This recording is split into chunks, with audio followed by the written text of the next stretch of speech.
Hi, today I'd like to show you how to make a simple Japanese stab bound book. So I've got some paper here that I actually found in my garage, believe it or not. See, we have this second floor in our garage that we have always used just as storage, and when my husband and I moved here after art school, we left a lot of our stuff up there. And now we are trying to fix it up and finish it and make it into a nice big office space. And I haven't seen this paper in over 21 years, so that's pretty cool. I have just some scrap paper that is also from a long forgotten project. I'm not sure which. And I'll use some waxed linen thread, curved needle, and this cool little hole punching contraption.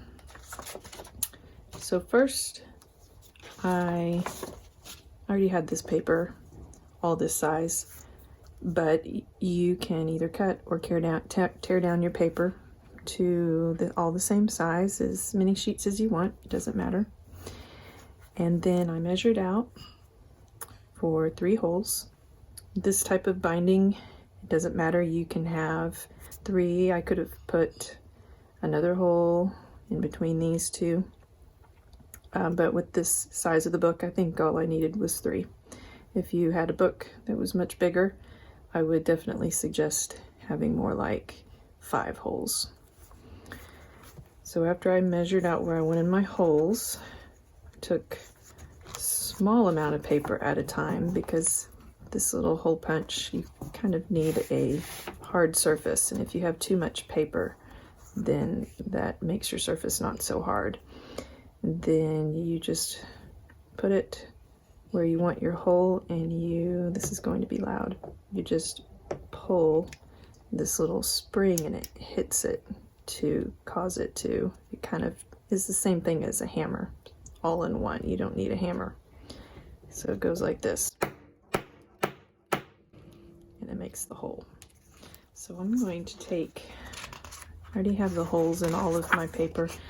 I'm going to take one sheet with these measurements on it and punch holes in my paper that will be my covers.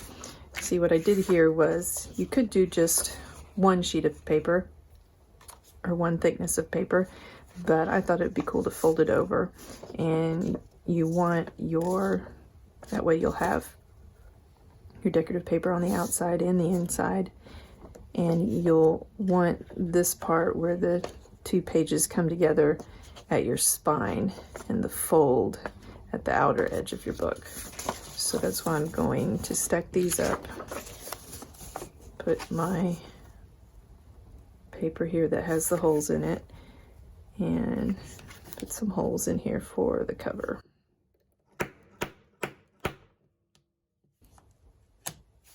You don't have to make your holes this way. You could just use an awl to punch your holes, but you would kind of have to stick it in and move it backwards and forwards until it gets all the way through.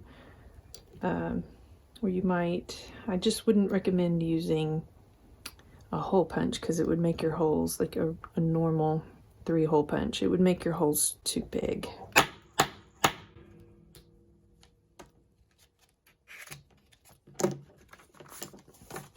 Okay, my holes are all punched, so I'm going to get the rest of my paper here and put my covers.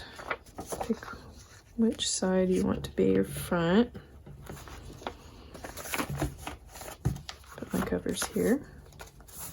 Okay, now for your thread, I think you'll probably want about 3 widths of your spine. So 1, 2, 3, and a little bit more. Doesn't hurt to have just a little bit more. Cut off your thread. Put it in your needle. It doesn't have to be a curved needle. I just like using these curved needles, and that didn't work so good.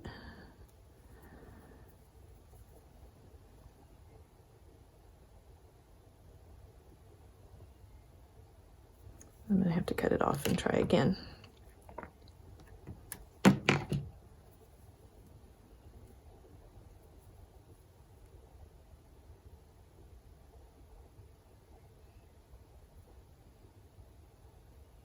Sometimes it doesn't quite work how you want it to. Here we go. Okay, we're going to start our stitching somewhere in the middle. Doesn't matter exactly where. So just pick up somewhere around half of your pages plus your front cover. Go from the inside out. And leave the tail of your thread in the middle of your pages like that. Now I'm going to go around your spine and back through. Come out in the same spot.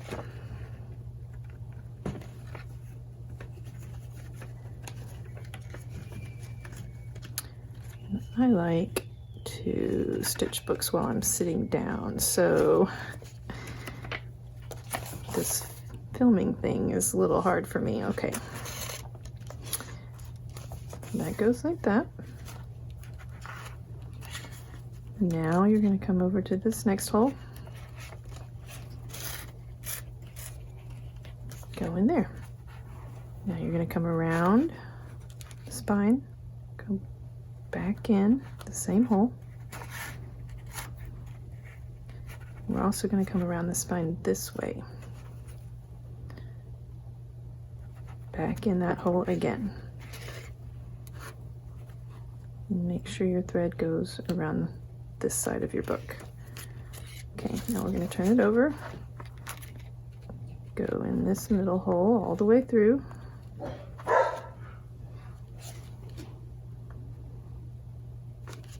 My dog didn't understand the assignment. She is interrupting my video. Okay. I'm going to go back to this side. Go in this corner.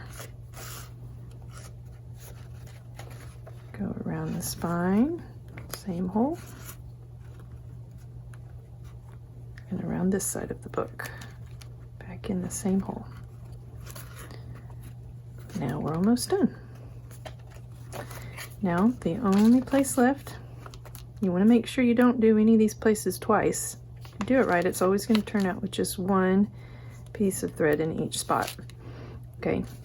Now we're not going to go all the way through this hole again. We're going to go back out into the middle where we started.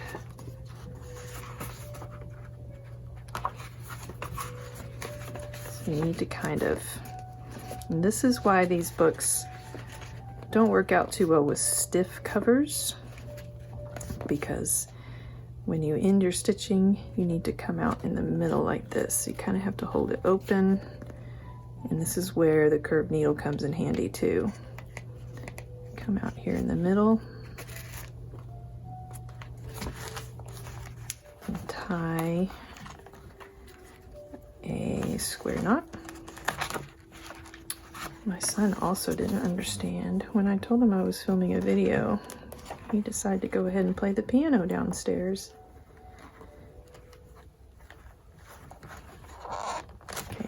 We tied a square knot here, and just trim it off. Not super duper short, but you don't want much still there anymore. There you have it. A simple Japanese stitch book. And later I might show you how to do a little more complicated stitching. Sometimes they put another hole up here and they have another square coming out there, and sometimes they do what they call tortoise shell and they have some more complicated patterns along here, but this is the basic idea and where you can get started with the Japanese stitch.